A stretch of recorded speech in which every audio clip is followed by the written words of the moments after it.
बातमीचे प्रायोजक आहेत Iqbal fashion, बेगमपेठ market, Solapur. झेंडा फडकवण्याच्या कारणावरून शुक्रवारी दिनांक 15 ऑगस्ट रोजी सकाळी 7:30च्या सुमारास यत्नाळ तालुका दक्षिण सोलापूर येथे 2 गटात मारहाणी झाली। यात दोघे जखमी झाले असून सातलिंगप्पा अंबन्ना अंबलगी वय वर्ष 44 व राधाकृष्ण गेनसिद्ध बंडकर वय वर्ष 30 दोघे राहणार यत्नाळ असे जखमीचे नाव आहे। यत्नाळ शिवारातील व्यंकय्या कुसय्या गुत्तेदार माध्यमिक शाळेत झेंडा फडकवण्याच्या कारणावरून राधाकृष्ण गेनसिद्ध बंडकर यांच्यासह 5 जणांनी सातलिंगप्पा यांना मारहाण केली। यात डोक्यास मार लागून ते जखमी झाले असून सातलिंगप्पा यांच्यासह 5 जणांना सळई व लाथाबुक्क्यांनी राधाकृष्णन यांना मारहाण केली। डोक्यात मार लागून ते जखमी झाले। दोघांना उपचारासाठी शासकीय रुग्णालयात दाखल केले आहे। याची सिव्हिल पोलीस चौकीत नोंद झाली आहे। तुम्हाला पाहिजे एक उत्तम विवाह कलेक्शनचा अनुभव?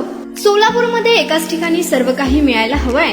आमच्या इक्बाल फॅशन मध्ये मिळतंय तुमच्या विवाहासाठी सर्व काही। लेहंगा, साडी, मटेरियल, रेडीमेड आणि मुलांसाठी स्पेशल वेअर। प्रत्येक गोष्टीत दिली आहे खास सजावट, आकर्षक डिझाईन्स आणि दर्जा, आश्चर्यकारक डिझाईन्स आणि कस्टमायझेशन सह तुमच्या लग्नाचा दिवस खास बनवा। आणि हो, आमचं मोठं कलेक्शन तुमच्या सर्व गरजा पूर्ण करेल। आकर्षक रंग आणि स्टायलिश डिझाईन्स फक्त इक्बाल फॅशन मध्ये। इक्बाल फॅशन सोलापूरचा अग्रगण्य विवाहासाठीच्या कलेक्शनसाठी आणि तुमच्या सुंदर दिवशी आणा इक्बाल फॅशनचा स्पर्श। मग आताच भेट द्या इक्बाल फॅशनला।